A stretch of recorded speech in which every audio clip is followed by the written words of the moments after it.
Hello, everyone. Welcome to a new Cheeky Scientist radio show. I'm Isaiah Henkel with Cheeky Scientist. This is Cheeky Scientist Radio, and we are interviewing Donna Serdulla, a LinkedIn expert today. Today's show theme is unknown features on LinkedIn for PhDs. We're going to be talking about everything related to LinkedIn. We're going to start with our special Show Me the Data segment. We're going to walk through some data, talk about why LinkedIn is so important. We're going to talk about why it's better to not have a LinkedIn profile at all versus having a bare bones LinkedIn profile. This might be counterintuitive, but a bare bones profile will hurt you. The data shows this. Make sure you stay tuned for that section.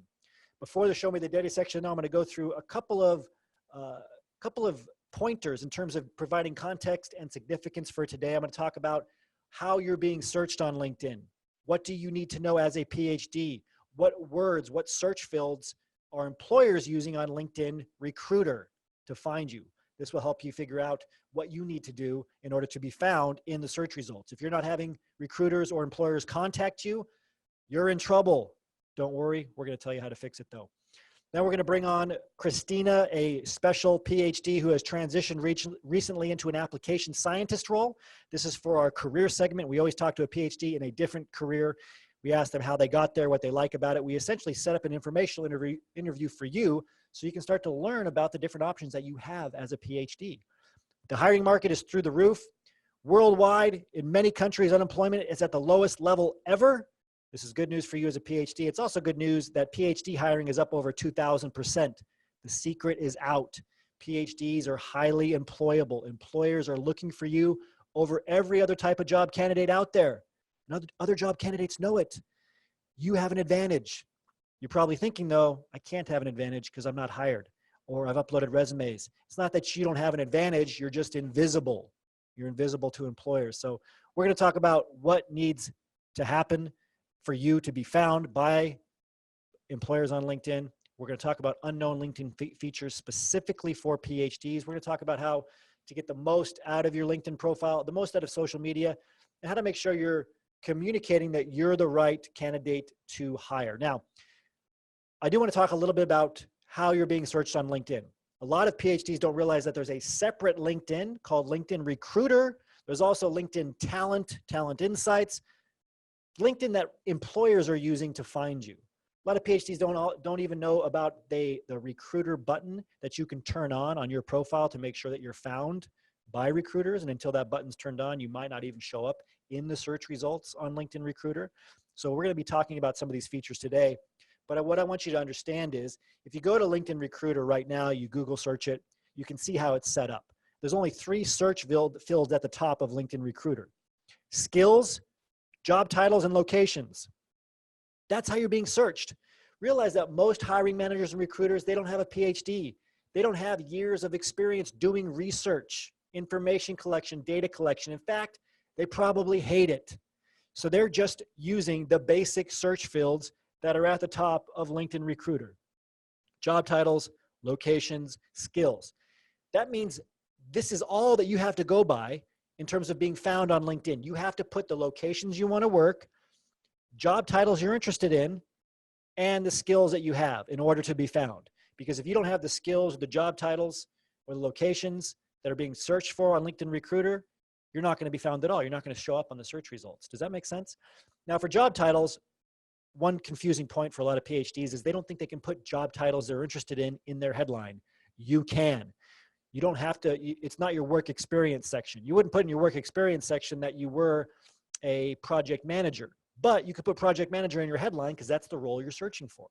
Very important. Also, locations. A lot of PhDs think that they are limiting themselves by adding a location. You're not. If there's certain cities you want to work in, you should put down those cities because you'll show up in the search results. If you're willing to relocate, you should communicate that. Don't assume that because you haven't listed any city, because you haven't put a city or a location on your profile, that you're all of a sudden going to show up in the search results for every city. It doesn't work that way, right? If you do a Google search for nothing, you're going to get results for a lot of unrelated things. You would never search that way. That's not how research works, right? You would do something specific. So if you're looking to hire a project manager in London, what are 2 of the first keywords that are going to be used when an employer is searching to fill a project manager role in London? project manager, and London. Okay, and as far as your skills goes, it's really important not just to list your technical skills, not to list just your skills in the way that you are used to saying them, but to list your skills in terms of how they're being posted on jobs, how employers are searching for them. How do you do that? You can review job postings, you can set up informational interviews, you can do research to see what words are being used. And don't just focus on the technical aspect, focus on the transferable aspect. As a PhD, you have skills that a lot of people don't have, and you're not listing them in your LinkedIn profiles because you think they sound too simple. Information processing is a big one. You're a fast learner. This is important. Two of the most important ones are data and information collection. Your ability to do research, very, very valuable. Data and information analysis. Your ability to analyze data, analyze information, and draw conclusions, very valuable. In fact, McKinsey & Company just released a report saying there's a 20% deficit in the job market for job candidates who can do data and information collection and analysis. Very, very important, because what this relates to is problem solving. You can draw actionable conclusions from a lot of data. You're not communicating that because you think everybody can do data analysis or information analysis or can do research. They can't. If you have a PhD, you're in a small part of the population that has a PhD, only 1.6%. Make sure you're communicating these transferable skills. So this sets us up for the Show Me the Data section. We're going to go over some data, some recent trends on LinkedIn, and we're going to set up our first interview for today with Donna Serdulla, a LinkedIn expert who's going to help us uncover some new features on LinkedIn, help us uncover the best practices for you in order to start getting contacted by employers on LinkedIn. So with that, I'm going to bring on Mary Truscott, and we're going to go through the Show Me the Data section here and move forward to the next part of our radio show. Hello, Mary. How are you? Hello. I'm great. How are you? Hi, everyone. Good to see you. Please say hello to Mary in the chat box if you would. Mary is pulling double duty today. She's doing the Show Me the Data section and she's in the chat box. We have some other events going on at the same time. So say hello to Mary. Say thank you to Mary. I appreciate that, Sarah and Kunbo, Katarina, Anna. Excellent. All right, Mary. So LinkedIn obviously comes up a lot for us at Cheeky Scientist. The platform is leveraged heavily by employers. Before we get into the Show Me the Data section, what are some of the trends that you're seeing in terms of concerns that PhDs have or struggles that they have with LinkedIn? I'm curious. Yeah, I think you named it, the headline, being concerned about talking about the position they want because they don't have that yet, and they don't feel that it's maybe, they feel it's a bit dishonest maybe. And also converting what they've done in academia into vocabulary that recruiters and hiring managers will understand. Those are two key things we see a lot in the group. And yeah, a lot of it comes down to just learning to speak that language of industry or business or that particular job that you want through research. Many of you went into your graduate school programs, your postdoc, not understanding the field entirely. You had to learn a new nomenclature. That's what it comes down to. And remember, you can add a single word. If you feel uncomfortable with something, definitely don't do it. But you can add a word like seeking project manager positions or project management experience. And so we just want to encourage you to think about how employers are searching for you. Encourage you to think about your audience, not just what you're used to. Learn to speak the language of industry, not just academia. So with that, we'll jump onto the Show Me the Data document so that we can look at some of the trends that are happening right now on LinkedIn. I'm opening this up and hopefully everybody can see this. If you can see the screen, can you type in yes in the chat box for me if you're here as a member joining us in Zoom? A simple yes will help. Thank you, Jessica. Thank you, Christine. Okay, so LinkedIn as a primary resource for PhD searches. Now, this is from a LinkedIn news reference. And I'm just going to list some numbers here, and then I'm going to show you a map to show you how many millions of people are using LinkedIn in every country. It's just good to know that this is something that's not just being used in the US, or not just being used in Europe, it's being used all over the world. It's the world's largest professional network, 660 million people. I remember when Cheeky Scientist started, it was like 250 million.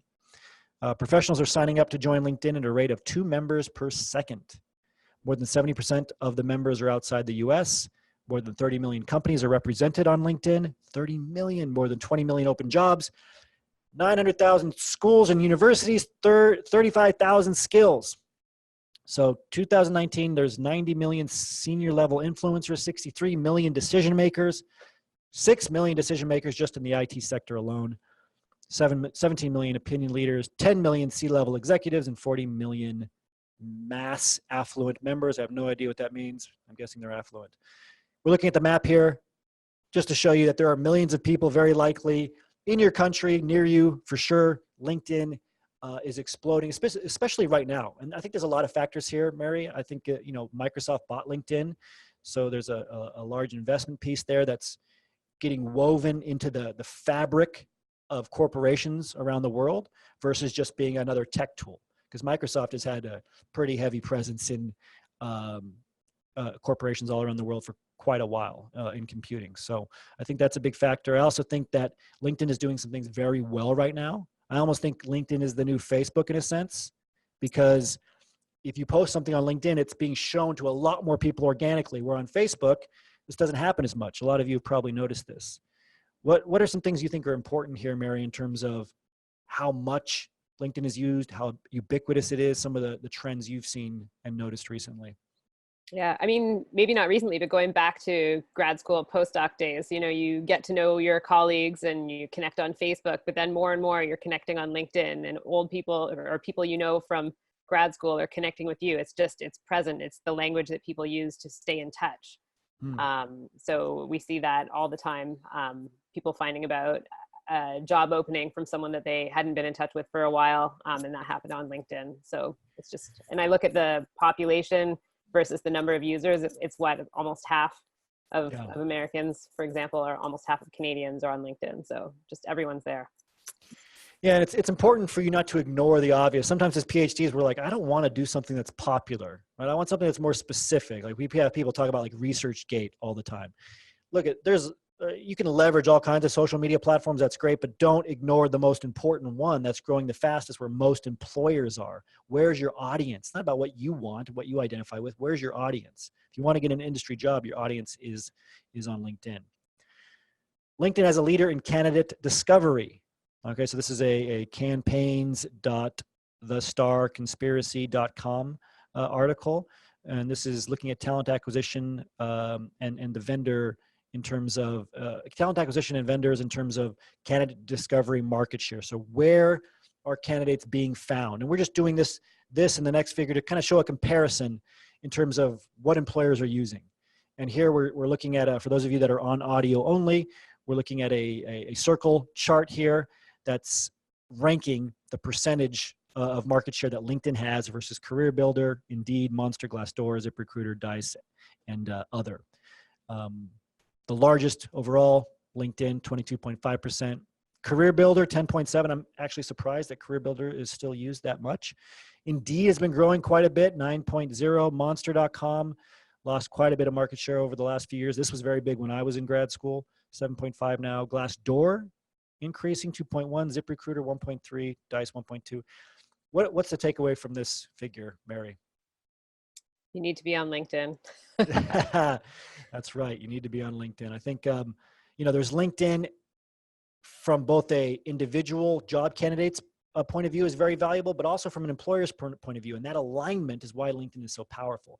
Career Builder might be very, very valuable to employers, but if it's not valuable to individual job candidates and the candidates aren't there, that alignment is off, right? Just like there might be certain apps that individuals are on more, like there might be lots of people looking for jobs on Facebook or Snapchat or whatever, but that doesn't mean that employers are on those platforms. So you're looking for that alignment, and that's really what makes LinkedIn so powerful. This is one of my favorite figures of all time. So those of you that are associates have seen this. This is in module 2, and it's just going back to your audience. What is your audience seeing? If you're an employer and you get this data, where are you going to go to look for job candidates? And if you're looking for high quality candidates like, hello, PhDs, where are you going to go? So Mary, can you walk us through this figure in terms of where are the highest quality candidates? And I'll just tell everybody listening by audio, this is an HR technology review. The title is The Best Job Boards of of 2015. And I've seen these statistics recently. They're the same in terms of where the highest quality candidates are. Mary. Yeah. So it's the similar list of sources as the previous figure. And you see right at the top, LinkedIn, 40% of high quality candidates are found on LinkedIn. And then followed by Career Builder, about, I don't know, is that 17, 18%, Indeed, Monster. Craigslist is there, which is interesting. I'm not sure what sector this is. Glassdoor is there as well. Yeah. We were just talking about Craigslist is actually still used quite a bit, which just shows that whatever, if you're the first to market in something, you're going to carry over clients, or, it depends on the jobs. And what you will notice though, is if you're looking for the highest quality candidates, Glassdoor and Craigslist has, the least amount of highest quality candidates. The reason I mention this is because you should consider yourself as a PhD, a high quality candidate. And what is not on this list? ResearchGate, right? These academic platforms and sites. If you want to get an industry job, you got to go to LinkedIn. I also love this study for another reason. The study was actually done by Career Builder. Even though they were second, they still published the study, which as a PhD, that's got to make you feel good that the data is very reliable, right? Because they didn't put themselves as number one. Another figure, recruiters are using social media and primarily LinkedIn for their hiring strategy. So according to a JobVite study, so this is a JobVite article, and we'll put the links in the post show notes for those of you that are listening by audio on the podcast or reading about the show later. 74% of recruiters believe hiring will become more competitive in the next 12 months, which is pretty amazing. This is a recent study. Hiring is still through the roof, and it's becoming even more competitive. For the last couple of years now, people have been saying, oh, recession, oh, hiring is going to drop, but it's continued to get higher. Very, very low unemployment rates. And of course, a lot of this is country specific, but even worldwide, unemployment is down, and things are going very, very well in terms of hiring. If you look at the overall averages. What does this mean for you? It means don't throw in the towel and give up if you're not being found. You just have to make a few small changes, possibly just a few keyword changes on LinkedIn, some changes in how you're using LinkedIn. 31% of recruiters count quality of hire as the most important success metric, followed by retention. Quality, they're focused on quality. Your PhD is a quality indicator. Are you leveraging it effectively? Or are you listening to the myth that if you leave your PhD off your resume or off LinkedIn, that somehow you're more likely to get hired if you put a master's? Entirely not true. A lot of data shows that twice as many PhDs are hired into STEM positions in particular as those with their masters. So Mary, can you walk us through the figure here? They're just showing some basic percentages, but I think it's important to name them out. So 47%, so the largest portions from social media, 21% from company career website, and 12% through advertising. So social media is the way to go. And it's kind of flipped on its head since the rise of social media, how people are finding others for jobs. If you don't have an active social media presence, you are falling behind. It's going to be very hard for employers to find you. That's what they're using. Because very often to employers, it's free. They might have to, they might pay for LinkedIn Recruiter or Talent Insights, other higher priced packages, but a lot of employers just use regular LinkedIn to search you. They use regular old Facebook to search you. So it's important to realize that 47%, that's how they're finding you. They're not looking as much at their company website anymore, or their job postings that they're posting online. If they're posting job postings, they're posting them on LinkedIn, not just on their company site anymore, because the odds that you're going to randomly find their company site. I mean, how many of you have tried to find like the careers tab on a company's webpage? It's very difficult. But if you go to LinkedIn, their search algorithm for careers is amazing. You can find open jobs at any company there much faster than if you do a Google search and try to navigate to the company's webpage. And then advertising has shrunk quite a bit too in terms of outbound advertising. Recruiters are getting creative on social media to reach candidates where they are. This is really good for you. I love this figure because when companies compete, who gains the benefit? You do. As the consumer. So LinkedIn is the most used channel for recruitment with 77%, but Facebook's up to 63% now. Quality might matter here, but was this surprising to you, Mary? Yeah, I used to separate Facebook for more social and LinkedIn for more professional interactions, and we've actually seen some conversation about that in the chat box here. But Yeah, it pays to be aware of what you're doing and showing on Facebook, and know that opportunities can come from there as well. No surprise. absolutely. Yeah, and we've seen this. I mean, so we do special posts like for this radio show. We might run a promotion on Facebook, and Facebook has started asking us because we do career-related stuff. They said, "Do you want to post a job posting?" We're like, "What? You can post job postings?"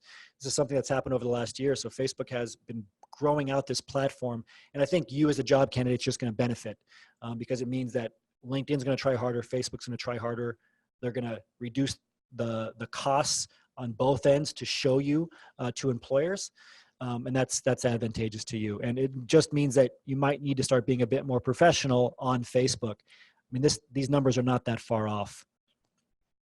Final figure, this is my favorite. This is so my favorite. I can vouch for this because we've been doing a lot of hiring lately, and it's very, very true. You don't realize it, but it's true. Having a comprehensive LinkedIn profile boosts your job search chances. That's not the surprising part, though. So, Mary, do you want to walk us through this and tell us what's surprising? So the trend is similar for whether it's an entry level, mid level, or managerial level position.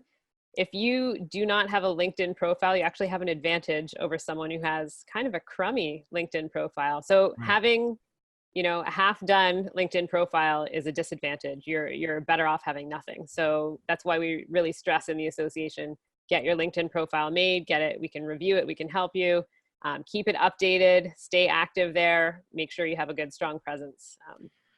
Yeah, this is why I'm excited to talk to Donna because, and for those listening by audio, this is a Statista.com study.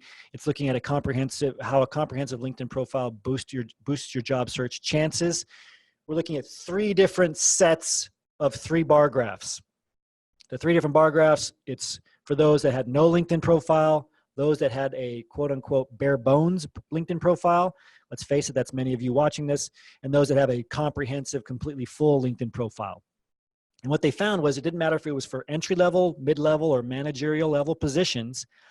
People that had no LinkedIn profile or bare bones LinkedIn profile suffered greatly. So it was around 7 to 8% in terms of those getting hired. But if you had a comprehensive profile, it was between 11 and 15%, give or take, is what the hiring shot up to. That's a significant jump. That's about double. The surprising part was that if you had a bare bones LinkedIn profile, you might just think, oh, I'll just create a profile and I'll fill out part of it and that's good enough.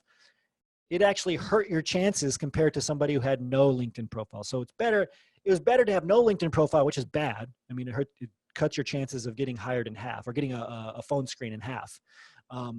But even worse was having a profile that wasn't put together well. So for those of you that have a profile and your headlines like grad student at XYZ University, and then you list the fact that you're a postdoc, no skills, nobody's referred you, nobody's endorsed your skills, you put no effort into it.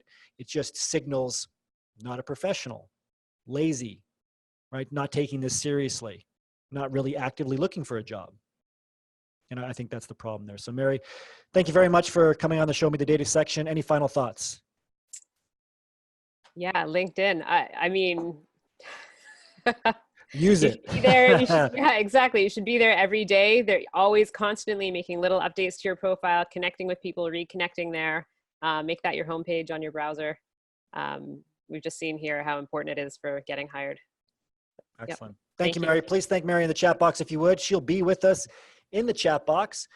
Now, before we bring on our very, very special external guest for today, I do want to mention a webinar that's happening tomorrow on the other professional profile that's important, resumes. So we're talking about LinkedIn today, but we have this special resume webinar tomorrow, 12 resume secrets from top recruiters and hiring managers.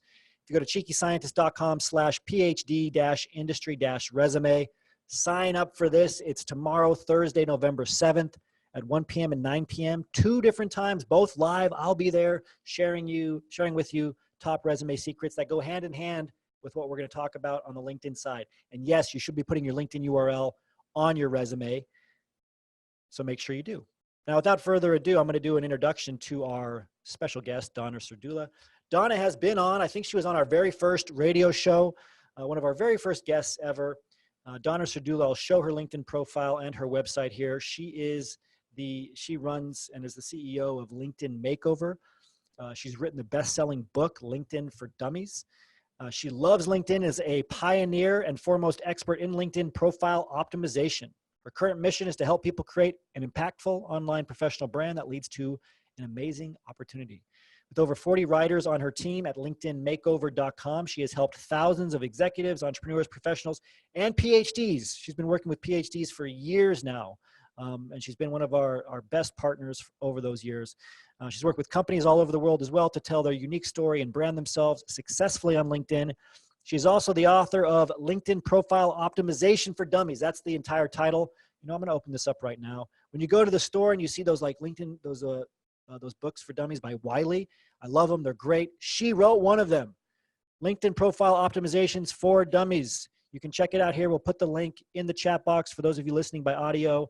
Easiest way to find it is just go to amazon.com/LinkedIn-profile-optimization-dummies-education-ebook. And then there's a code, but if you just search the title on Amazon, you'll find it much faster. She's also written another book, LinkedIn Makeover, Professional Secrets to a Powerful LinkedIn Profile, where she shares her overall methodology for LinkedIn success. She's been featured in Business Insider, Times Money Section, Wall Street Journal's Market Watch, and many other news outlets. This is her LinkedIn profile here, linkedin.com/in/TO Donna, TODONNA. Definitely find her on LinkedIn and connect. You know she's on LinkedIn. And finally, I'll show you her webpage. If you go to linkedinmakeover.com, and I'll show the shortened URL there for those of you watching. It's linkedin-makeover.com, linkedin-makeover.com. You can read everything that you need to read about Donna, about LinkedIn. Get some of her free resources. Talk to her and her team. You can call her at 215-839-0008. She's remade a lot of profiles of our associates, of PhDs in general, she did my profile, and it's amazing. I can't tell you how many more people contacted me directly after she redid it. And she goes through, you work with people on her team. They walk through everything that you're trying to get out of your profile, whether it's a job, the type of people you're trying to connect with, and it works. Again, I've done it twice now with Donna's team. So without further ado, I'll bring on Donna and we'll talk to her about LinkedIn.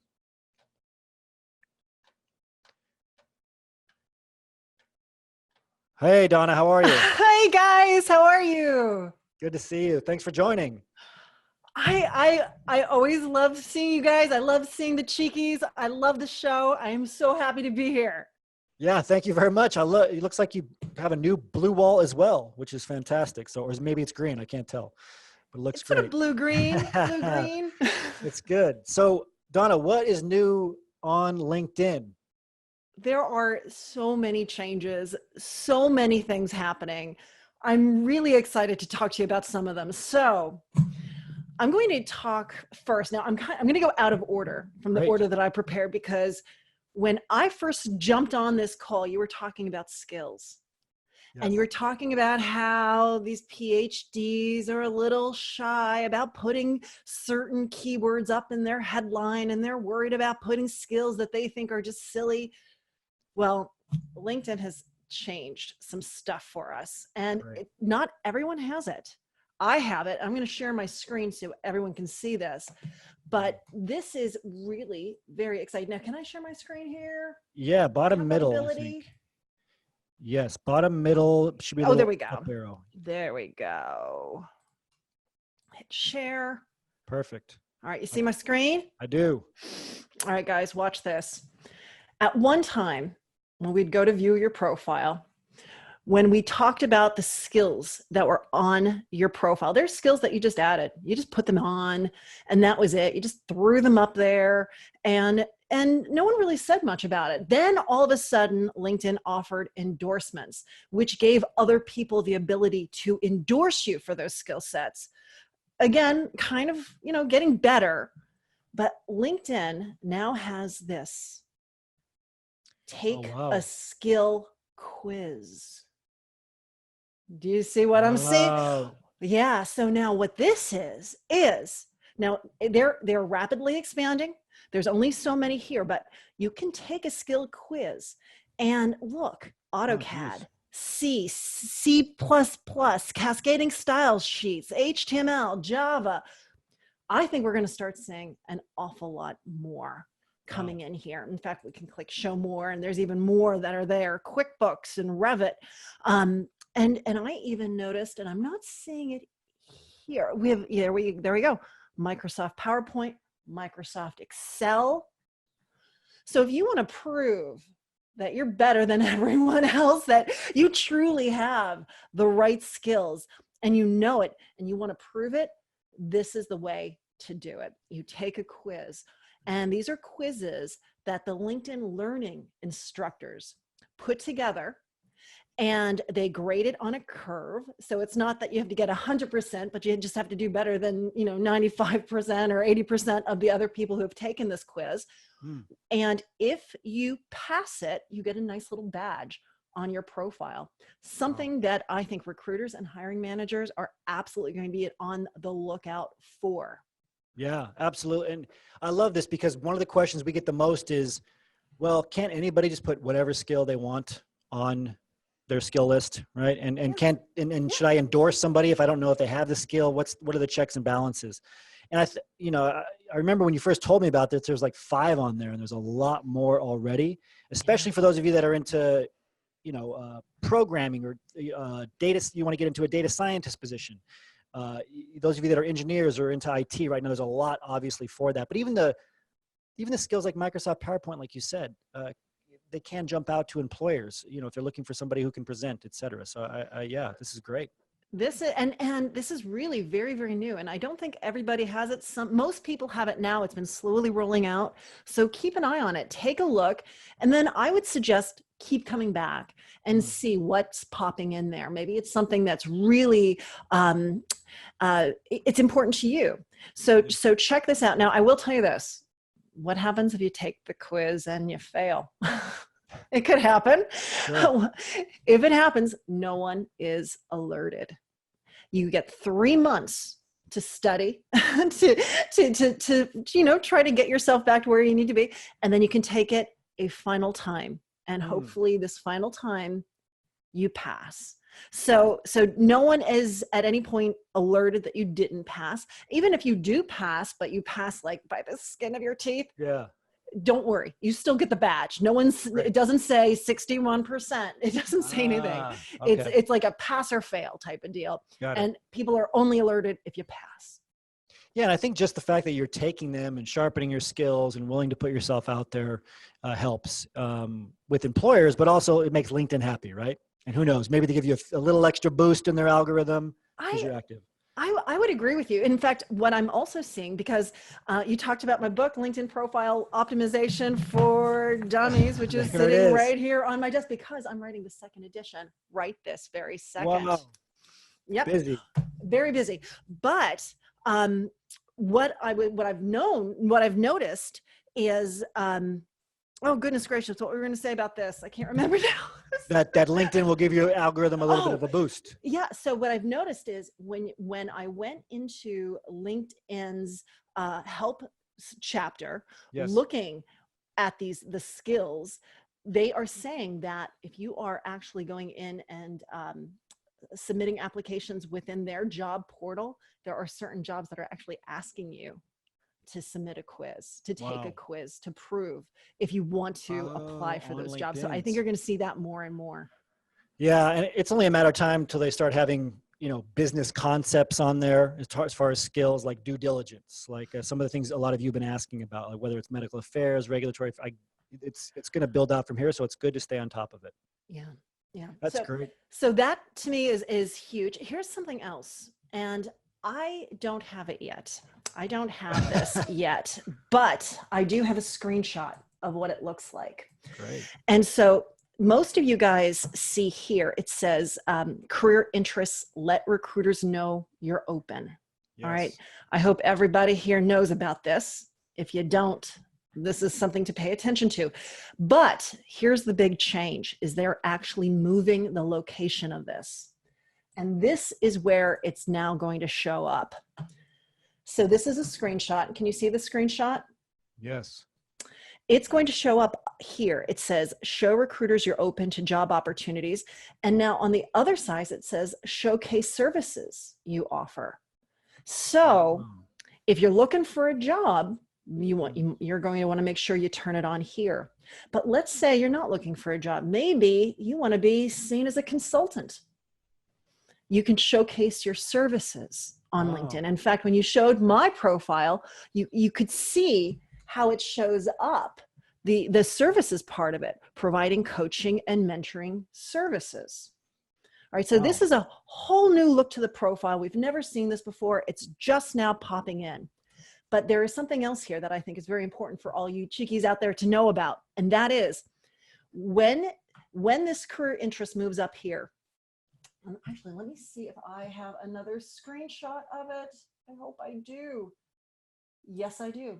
Howard Rourke, I like the name and reference. That's great. Yeah. Some people love it. Some people are like, I don't like you anymore. Yeah.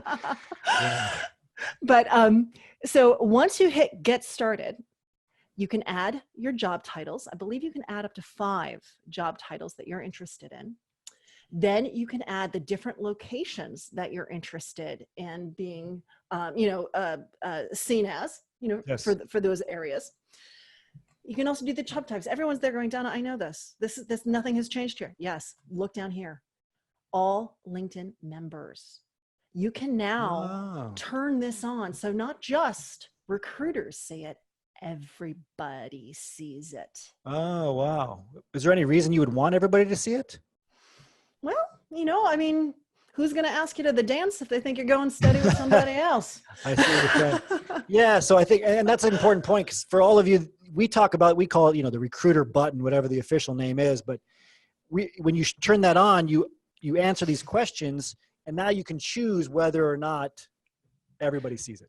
And here's the thing. So there's a couple things here to consider. One is not all recruiters are paying for Recruiter Lite or the corporate recruiter package. There are a ton of recruiters that are very, very cheap, and they are using the free version of LinkedIn. And the way they are getting past that, the threshold of searches is they're doing X-ray searches using Google to dial into LinkedIn. And that's how they're doing their searches, and they're using their Boolean queries.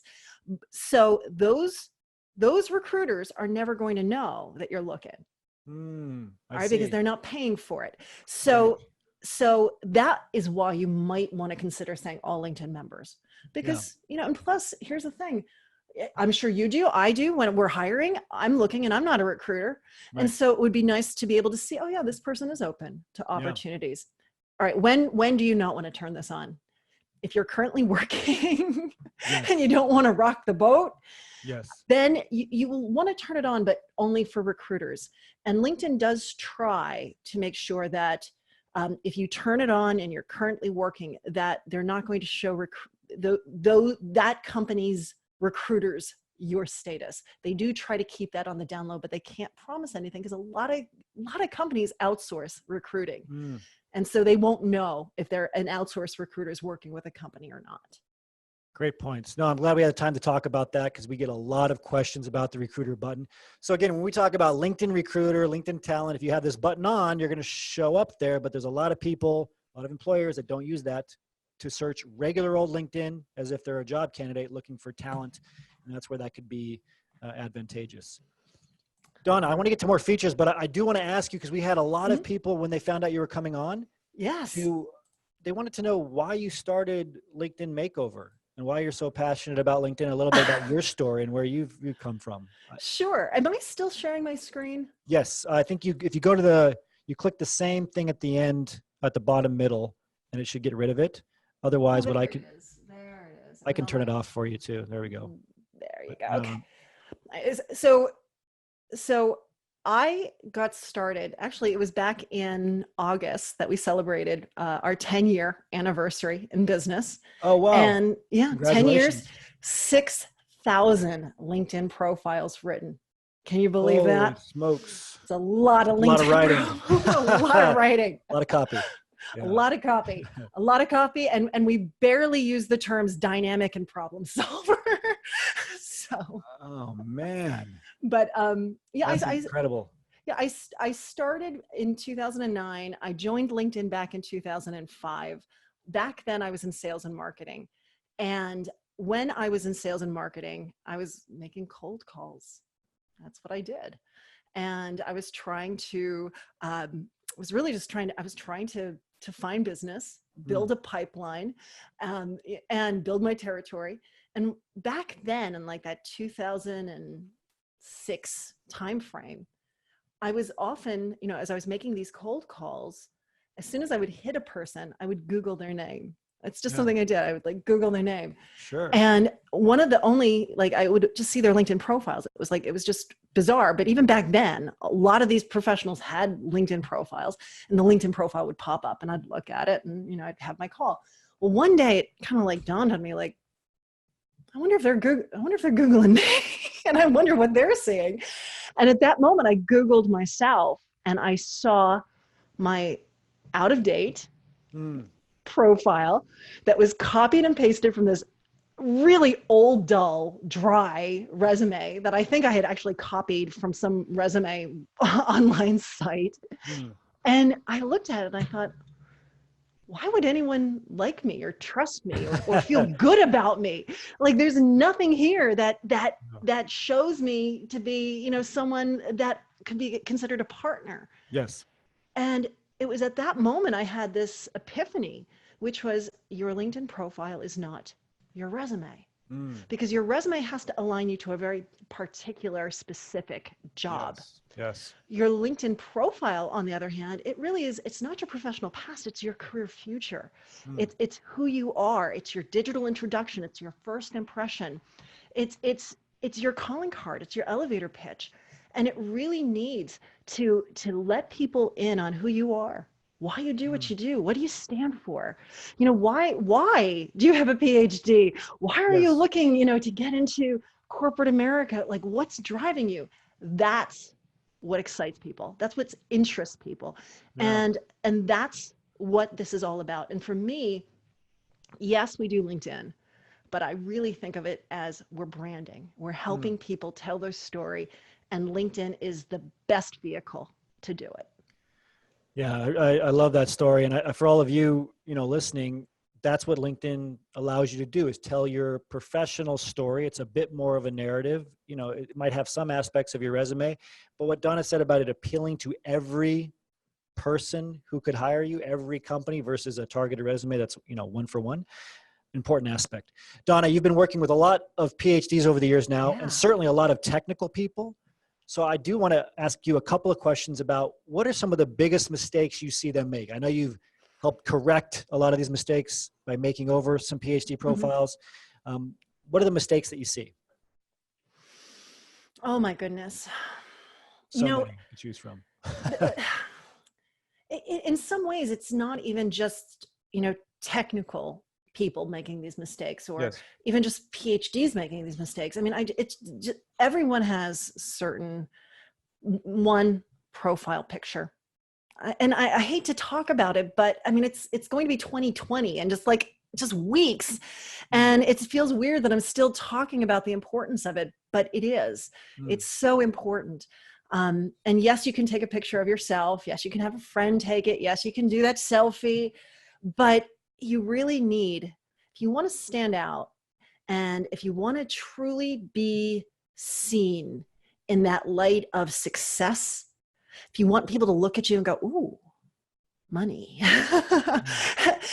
you need to have a professional picture. It means that you respect yourself, you recognize the importance, and you're putting your best foot forward. I will give you a tip. Headshotcrew.com. It's a database of photographers. They're all over the United States. They've all gone through the Peter Hurley headshot program. Oh, great. So they are credentialed. They've been taught by the best. Peter Hurley is well known, and they do a really beautiful type of headshot. It's very organic. It's very natural. It's not that like You know which one I'm talking about? Yeah. It's very natural. So, think about it. Definitely think about it. That's huge. The headline, so many people just keep it at the default. Go in there, infuse your keywords, put in a benefit statement, stand out from everybody else. Don't forget about the background graphic. And really, when you do your background graphic, think in terms of what you want it to illustrate. What do you want it to subtly suggest? Don't just, throw up anything. Really think about it. And if you do throw trees up there, like a picture of trees, you might come across as a biologist or, So, really think, what is an outsider looking in? What are they thinking about this? So be very, very specific and really try to find an image that illustrates that brand message. And you can go a little, crazy, like, an owl would make you seem wise, or a person climbing a mountain will make you seem like you do insurmountable tasks. So those are good, but, just always be very, very clear, because a lot of times I see these like meadows or a stream, and what are you truly conveying? And now for those of you that are biologists, you know what to put in your banner picture. So shifting from mistakes to, I guess, what's under leveraged by a PhD. Like, if you could step into the shoes of a PhD who just realized, I want to get a job, and they have all this academic training, all this technical training, what would you tell them to do day 1, day 2, day 3? What is the most important things to do to start? I would spend time thinking about where you want to go, what you want to do, and take the time to sit down and write. Now, they've just shifted the name. It was always the summary section. It's now called the about section. That's right. But take some time to really look at this section and craft a message. Now, for a long time, it was only 2,000 characters. We're now seeing instances where it goes up to 2,500 characters, which is crazy, since a lot of people want a shorter section now more than ever before. But LinkedIn is actually making it longer, which tells me they're putting a lot of emphasis on it. And I think they put a lot of emphasis on it for search. Because there's a lot of keywords in there that you can use organically within your narrative. But this is an area where, for you guys are pivoting. You're changing direction, and people want to know why. And sometimes you can't quite tell that within your career trajectory. So use that about section to talk about this pivot, to talk about this change, and don't be afraid to, you guys can write. I know you can write. So take some time. And I know it's hard to write about yourself, and sometimes if you're really struggling to write about yourself, try to think about it like you're writing about someone else. Like, sort of try to take yourself out of it and write it as if you're pretending to be someone else. And sometimes that helps people. But use the summary to tell what do you stand for? Who are you? What do you love? Why did you go down this path? Why are you pivoting? No, you don't always have to be totally truthful. Because, it comes on like, I want to make some money. Might not always come across very well, but focus. But you can smooth it in and say, hey, I recognize that I can help more people if I move into this sector. So really, search down deep. Don't just do the surface level. Tell that story, and use your summary, this about section, to talk about some of your more career accomplishments, because there's things that you did far in the past that maybe some recruiters will never get down to. So grab those up and put them into your about section. That way you make sure that the recruiter isn't missing it because that recruiter's not drilling in deep enough.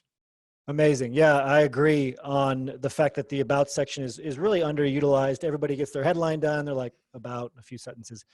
Great place for keywords, great place to tell your why, like you said. Why are you changing careers? Why are you looking for a job right now? Donna, great insights. Really appreciate having you on, and very excited for the second edition of your book. When does it come out? It is going to be out in, actually, let me see. Do I have my, no, I must have taken it down. I have all my deadlines. They're like pressing on me. It's in January. January is when it's coming out. So I'll let you guys know. Soon. That's great. It's very quick.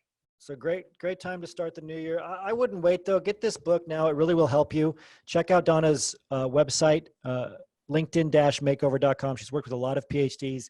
Again, my profile on LinkedIn, go look at it now. Why is it so amazing? Because I didn't do it. It was Donna and her team. So Donna, thank you very much. Great to see you on. Thank you. Please thank Donna in the chat box for her time, for coming on. Please reach out to her on LinkedIn and show her some appreciation for her guidance today. Thank you. Thank you. Bye-bye, guys.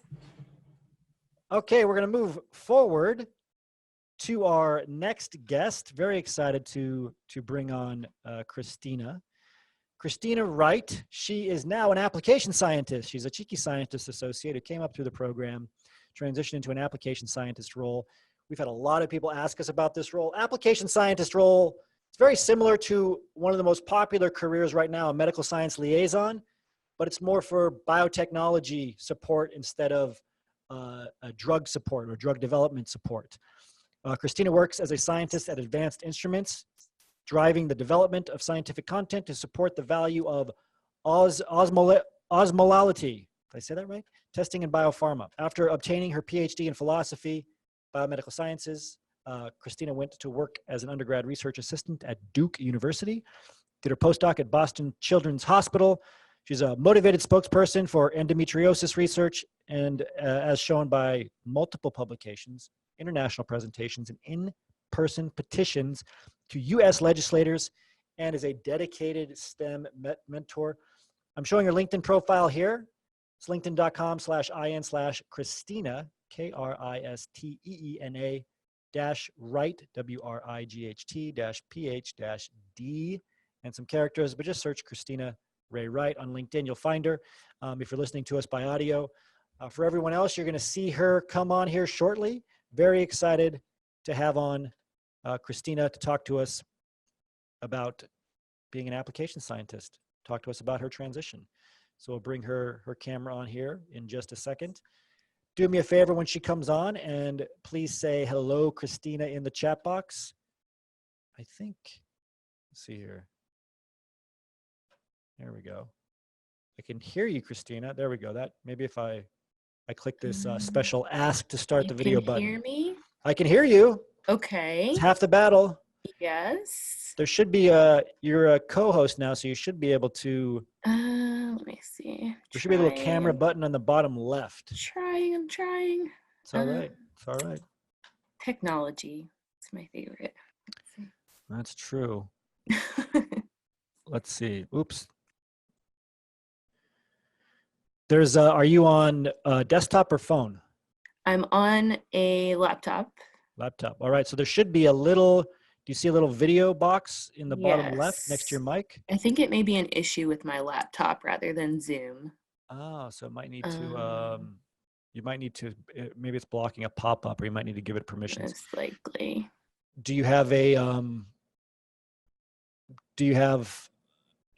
phone you could try to jump on? Yes, let me try. And I'm very used to using Zoom, so I'm not sure what's happening. No, but I will try it on my phone and see. All right. As we do that, I'm going to do a quick reminder for everybody that we have a special webinar tomorrow on industry resumes. I'm going to get the link here real quick. Actually, I might have the link. I might have the link up over here. So I'll share that link again one more time. I really want to encourage you, if you haven't gone to one of our resume webinars, or if you have, but you've yet to join our Cheeky Scientist Association, to make sure that you join this webinar tomorrow. All you have to do is go to cheekyScientist.com/PhD-industry-resume. 12 resume secrets. We always update these. Oh.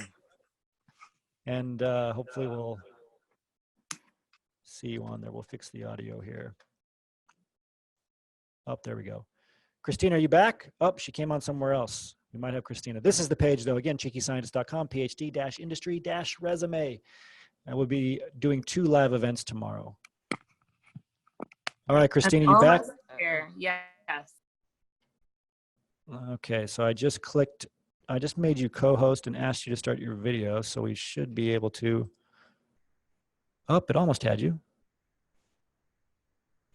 Let me try again. Application scientist position, believe it or not, was the first position I had in industry. So as Kristeena gets this set up, I can tell you what I liked about it.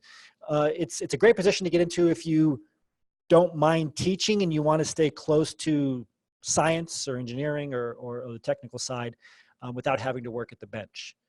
That's what I enjoyed the most about the position. And again, application scientist, it's a liaison type of position.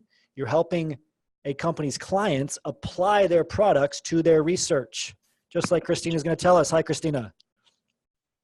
Hi guys, sorry about that. Oh, no, we got it. It's great. It would be too simple if it was really straightforward and easy for me to get on. So, Hey, that's all right. Thanks for being here. Please say hello to Kristeena in the chat box if you would. Great to have you on. So, Kristeena, I was just telling people about why I love the application scientist position. How long have you been on the job now? it's actually been just over a year now. So I started October 15th last year. Yeah. Well, happy work anniversary. That's great. Yeah. What did you enjoy most about the job right after you started? Honestly, I would say going from my postdoc straight into this position, I appreciated how quickly things were moving. I think there's something to be said for, having time and kind of taking your time and feeling comfortable. But for me, almost being put out of my comfort zone slightly and being dropped straight into that position was actually really beneficial for me. So we kind of hit the ground running. I mean, I'm at a company of about 100 people, so I'm the only application scientist, and oh, wow. the niche that they needed filled immediately for a reason.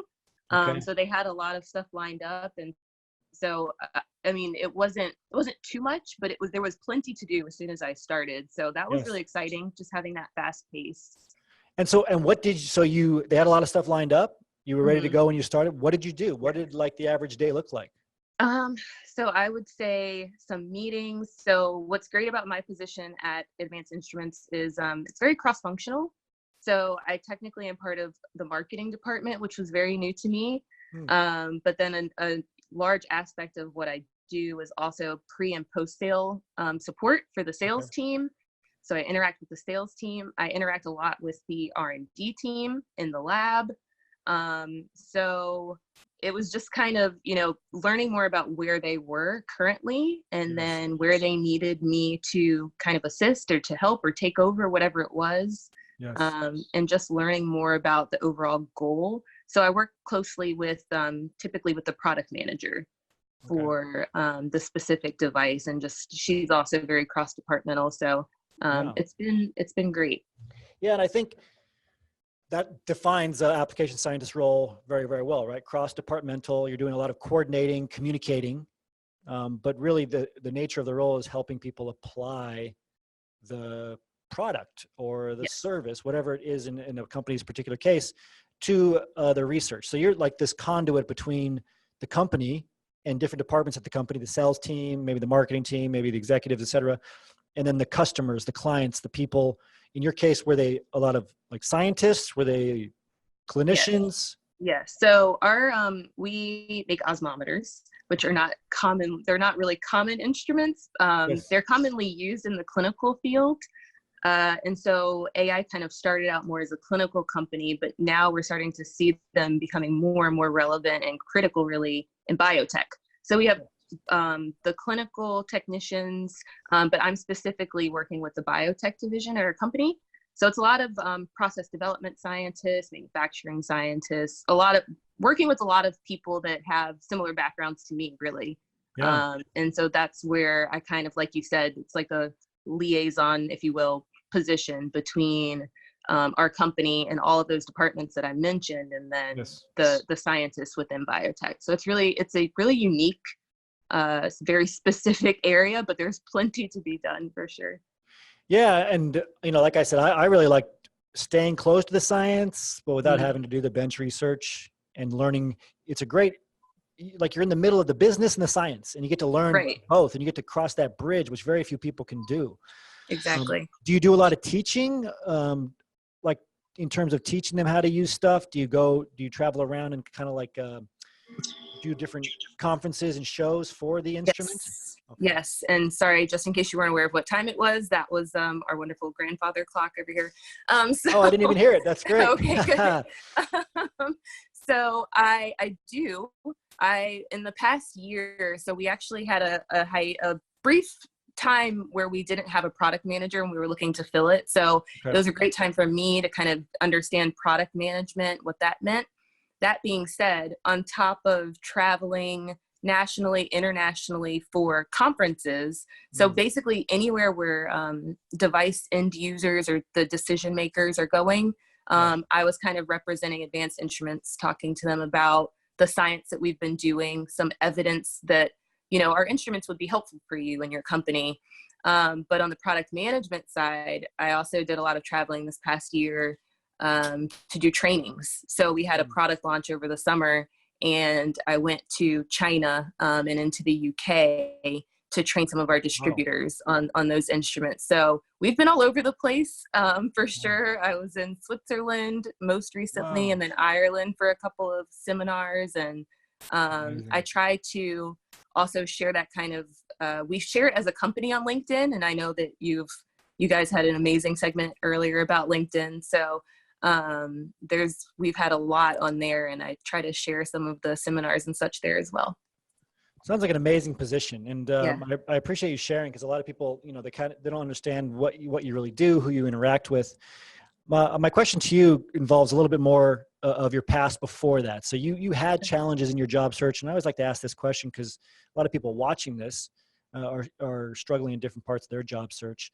So if you could go back to that decision about why you decided to transition into industry, what was that reason why? And then this is my darkest hour question. What was the darkest hour you had in your job search where you're like, I am not doing this right, or I need help, or something's not working? Yeah. So unfortunately, it didn't take me long to realize that I probably should move on. You know, same story as I'm sure, Isaiah, you've heard over and over again from different postdocs. But my issue was just more, I was really passionate about my research, and I still am. Yes. So I know when you were reading my bio, I did a lot of work in women's health and endometriosis, and I have still found a way to stay passionate about that. So I wanted to share that fact too, that even though I'm not working in that field, I've still been able to kind of stay in touch with that area. But yes, I would say probably 5 to 6 months in was when I realized that I was unhappy and I needed to start looking elsewhere. And my darkest hour was probably just going on Indeed and LinkedIn and Monster. And I literally tried everything. And I would look through the qualifications or the expectations of the candidates. And I was like, I don't have any of these things. Technically, you know, I felt pretty comfortable, but the soft skills, it was tough. And so what helped me a lot was actually you came to Harvard while I was a postdoc, and you had a seminar, and my colleague and I, we were actually in the same lab, and we both had the chance to attend one of the cheeky scientists. Wow, that's great. Seminars. Yeah, so that changed everything. I mean, just becoming more dedicated and treating the job search for what it was, instead of just kind of spending a few minutes here and there every day, checking out Indeed or seeing what popped up and then quickly sending in my resume. I really set aside a certain amount of time every day. And because I knew that what I was putting in was going to really contribute to what I was getting out of that job search. And then using the resources and the tools on CSA, honestly, was super helpful, because I did not know what an application scientist was, for example. So I would not have known how to prepare for the interviews at all if it weren't for that. So amazing. And what did the interview process look like? So obviously you had your reason why, you had that pain point that drove you forward, you learned, you changed, you got these interviews. Did you have a phone screen first, video interview, site visit? What did it look like? Yes, I actually had a little bit of everything, which it wasn't, I wouldn't say it was adding any stress, but it definitely was a little daunting. I think it was a couple months in total. So started with a phone screen with the hiring manager, started with a phone screen with the recruiter. Yes. Then I had a phone interview with the hiring manager. Then I had trying to remember how long it was. I would say a 3 or 4 hour on-site interview process with 7 or 8 different people. So I mentioned how cross-functional this role is. So they knew that I would be interacting with a lot of different teams. And so I talked to marketing, I talked to business development, I talked to R&D. I actually had an interview with the CEO, the CFO in this case. So that was the third step. And then they actually brought me in to do a presentation, which I know that, Cheeky did. That was also extremely helpful time for me preparing for that, because without knowing a lot about the science of what the company did, it was tough for me to understand how I was supposed to present to them based on a 1-sentence prompt, if you will.